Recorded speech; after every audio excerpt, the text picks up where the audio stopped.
This isn't even a full word, but can you guess which language this is? Chances are you can, thanks to that very Spanish letter ñ. Hold on there, once upon a time this N with the tilde wasn't so Spanish.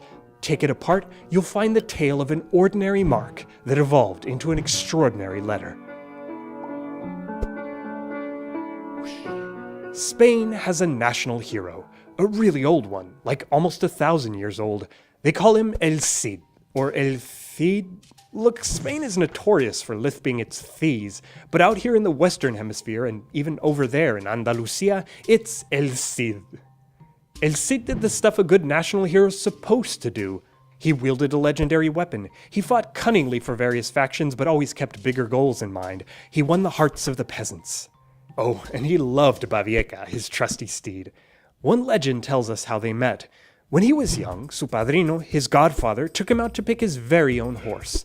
He was treated to a parade of beautiful stallions. "Go on, pick one, the very best one you see." Somehow El Cid peered through all the splendid manes and caught sight of the most awkward horse in the bunch. "This one, I want this one." Godfather couldn't believe it. "Babieca, fool, why'd you pick that one?" "Oh, Babieca, yes, I think his name shall be Babieca. He'll be a good horse." Ah, Spain, you've spent centuries weaving tales like this about your beloved Cid. The most epic of these epic tales is a poem written in the 12th century, Cantar de mi Cid, Song of my Cid. Sure, there's this older Latin history written closer to the events, but the people, they like the epic poem. That poem was preserved for us in one single rare manuscript. And if you want to read this medieval manuscript, you need to know Old Spanish. Not just Spanish? No, Old Spanish. Different words with different meanings, different spelling and pronunciation, different grammar. But before you can jump into any of that, you're blocked by this scribe's handwriting. The problem isn't really his handwriting. He was a fine scribe, neat and tidy. The problem is this script is not your script. Yes, it's the Latin alphabet, but even once you adjust to the letters, there's something strange.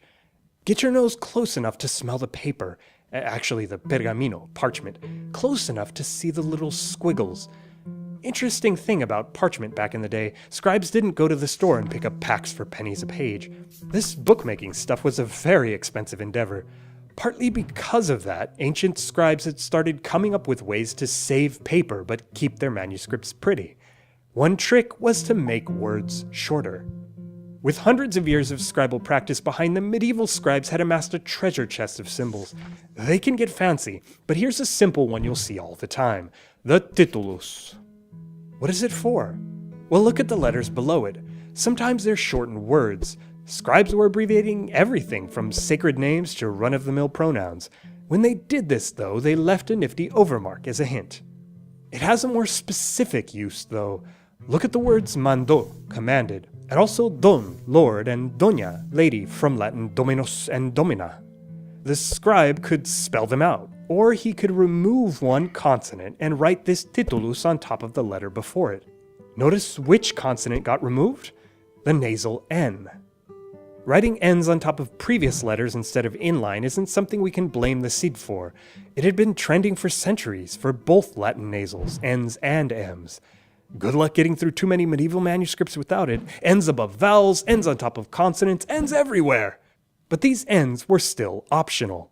Take the word for year, annus, which had two N's side by side.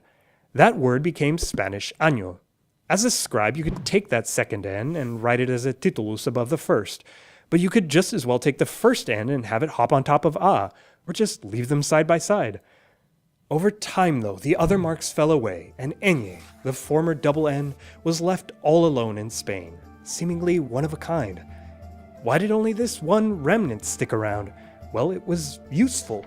The other nasal marks were interchangeable with a full-on N, but Latin double N evolved to have its own pronunciation in Spanish, ñ, ñ. This leftover titulus isn't as lonely as it first seems, though. Just next door, Portugal found the same mark very useful for writing nasal vowels. In modern Portuguese, they still use it. Not above N, though, but to mark nasal A and O. Ñ. Oh, and here's a fact drop to impress your friends. The name for this mark, titulus, became tilde, which got borrowed into English as tilde. In Spanish, though, tilde doesn't just mean this thing, it's the word for any special mark or diacritic, including the accents. But today's ñ isn't an N with a funny mark on it. Not in Spanish. One more change had to be made. An image change. The Real Academia Española, the Royal Spanish Academy, got together in the early 1700s to organize and oversee Spanish vocabulary. Time to impose some order on this language. Their dictionary's still the gold standard. But back in 1726, the group was barely taking a first stab at this dictionary business with their Diccionario de Autoridades. Now, you won't find ñ listed as a letter on the spines or title pages of any of its 6 volumes, but entries that start with ñ are listed separately after n. It's a move the Academy has since fully committed to. Today, ñ has its own seat at the Spanish alphabet table, número 15, and it's so quintessentially Spanish that it's become a symbol of Hispanic culture. Here, I just localized my channel for Spain and Latin America. You laugh, but that is how some companies do it. So what were in El Cid's day ordinary marks on parchment found a way to outlast the rest of them and become a full-fledged Spanish letter. A letter that only catches the occasional reflection of its younger days in scattered relatives from not-too-distant lands. Stick around for more linguistic stories and subscribe for language.